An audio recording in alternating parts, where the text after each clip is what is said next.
I wanted to do a quick video to look at a question that pops up occasionally. How do I know which finger picking patterns to use? That's quite a mouthful, and it's a good question. Now, if you've been watching any of my previous finger picking pattern workshops, or perhaps my 5-minute finger picking series, you'll see that there's a wide variety of finger picking patterns available to us. So, where do we start? Okay, the number one thing I look at when choosing a finger picking pattern is what is the time signature of the song or tune I'm going to be playing. How many beats per bar? Is it a 1, 2, 3, 4 steady beats, 4 to the bar, which is a really great place to start, and that's where we're going to start. So for example, the magic of technology, and I'll click my magic button and you can see my uke. So I'm playing a D major chord on a baritone, and I'm going to do the finger picking pattern. Now this is the strings I'm playing, not counting the beats. 4, 2, 3, 1. So I'm playing 4th string, 2nd string, 3rd string, 1st string. It's a popular finger picking pattern.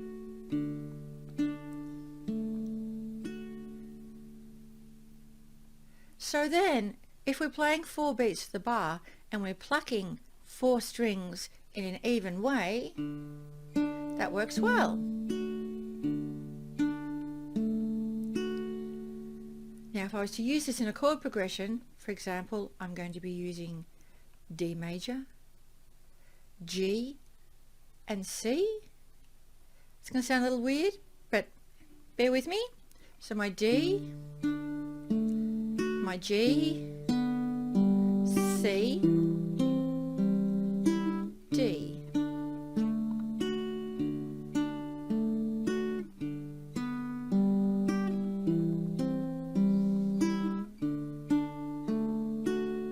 Great. The second thing I'd like you to consider when thinking about which pattern to use are what are the chords that you're going to be playing. Now, we showed this with a D. I'm now playing a G5 rather than a G, and that's just taking your normal G chord and just sticking your finger on the 2nd string 3rd fret, and it just changes the tone slightly. I love it, and I generally play it instead of a G. So we've got our D, G5, up to our C, back to our D. It still sounds great.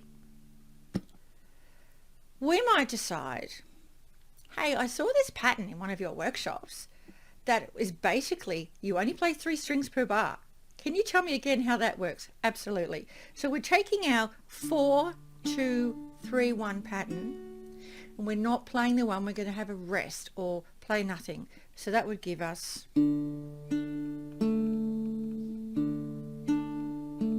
rest,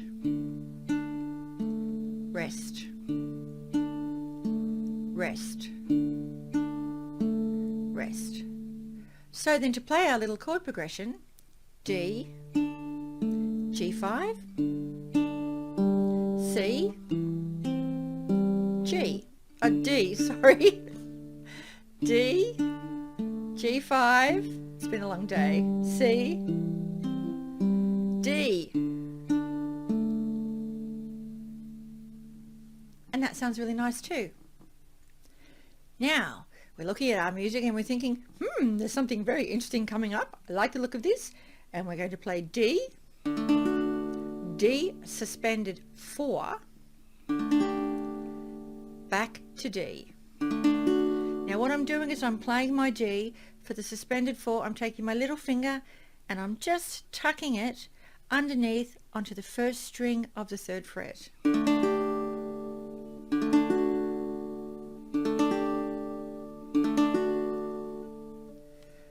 Sounds really nice. And if I was strumming it, it might sound something like this.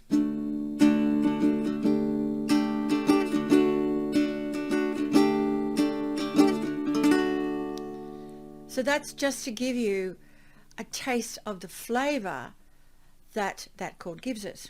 So now, if I'm playing the 4 beats to the bar with 4 notes, I might get this.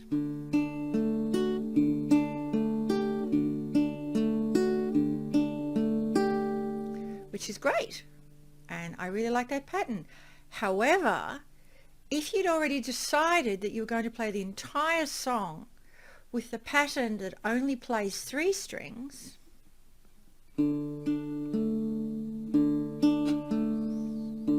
great, I'm on my D, go to my D suspend 4, hang on a minute, where did that lovely note go? There's no difference.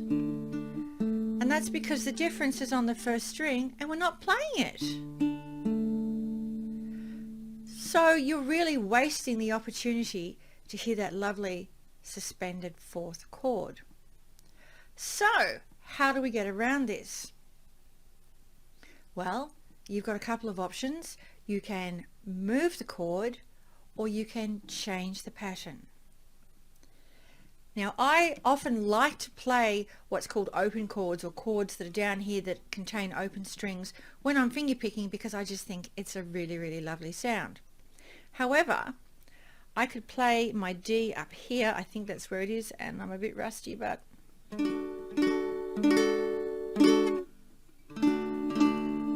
D, and then I'm going up to, I'm barring the 5th fret, and then I'm playing an A major shape on the 7th. And I'm rusty. Now, if I move my little finger from the 7th fret up to the 8th fret, that's giving us the D suspended 4. So using the chord up here, I could then take my 3-note pattern, which are strings 4, 2, 3, and play.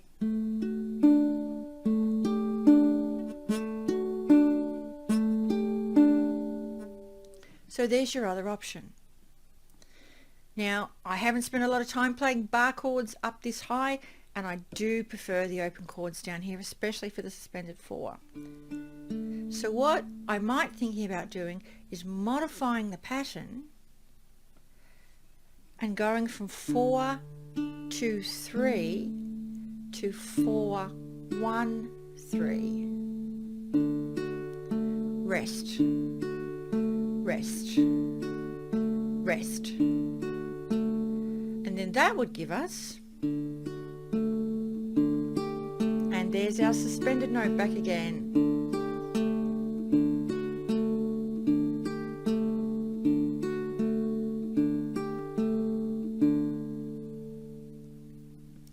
So now we've solved the problem of our D suspended 4 missing out by playing the 3-note pattern. Great. Now, I like that 3-note. I like using the bottom string, so let's just use the bottom string.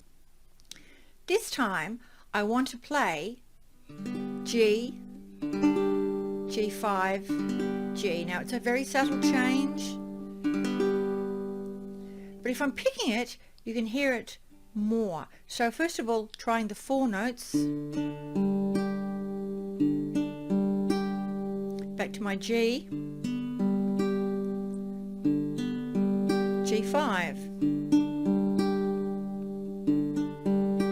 and it's something that you might add just for a little variety if you're playing a lot of G notes, G chords I should say. However, if we've switched to our 3-note pattern,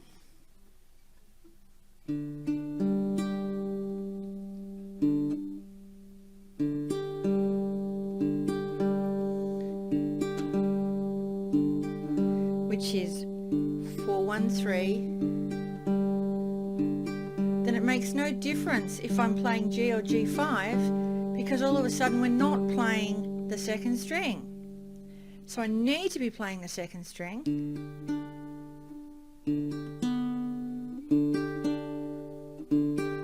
Now I'm playing 4, 1, 2, and all I'm doing is I'm just lifting G5, G, G5, G. And that pattern would also work with our D sus4. And that's really pretty.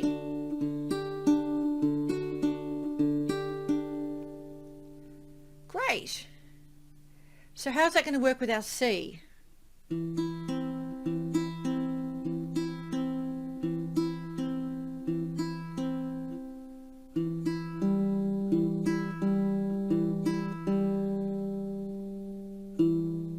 Really, any of the patterns are going to be working with the C because we're not doing anything to modify the C. And this is what it comes down to. We need to look at the pattern and make sure that the pattern we're using fits the chords that we're playing. And this can be confusing and it could be a bit overwhelming, but just start with the first chord and see how you go. Now, I wouldn't recommend necessarily changing the pattern every time you change chords because it might end up sounding a little messy and it's certainly going to be confusing to play. But you just need to think about what are the chords I'm playing and how does that pattern fit. So I've probably given you way too much to think about, but that's fine. I just wanted to put this out there and let you know that there are definitely things to think about when you're thinking about which finger picking pattern you should play. And that just made no sense. Let me say that again. There are definitely options to consider when you're thinking about which finger picking pattern you should think about playing. And the other one I haven't really mentioned is your song instrumental or are you singing or is someone else singing? If there are vocals along with the playing, then perhaps the finger picking is going to be more of a background accompanying thing rather than a solo focusing thing. And if that's the case, then you might be less concerned about whether or not you're catching all those little subtleties with the sus4s, etc. when you're finger picking. I personally still think they add a lot, but you might decide that, well, it's not necessary because the vocal is carrying the melody. It's just another option. So there you go. Hopefully you found that helpful. Hopefully I haven't made it too confusing. Please feel free, leave a comment below or leave me a comment Facebook, YouTube, wherever you see this video. I hope you found it helpful and I really hope you have a go at finger picking if you haven't already tried it because it's lots and lots of fun. So until next time, take care and hey, where is it? Don't forget, hit the subscribe button, ring that bell so you don't miss any more of these outrageously spontaneous, off the top, full of mistakes, but definitely fun videos. I'll see you then.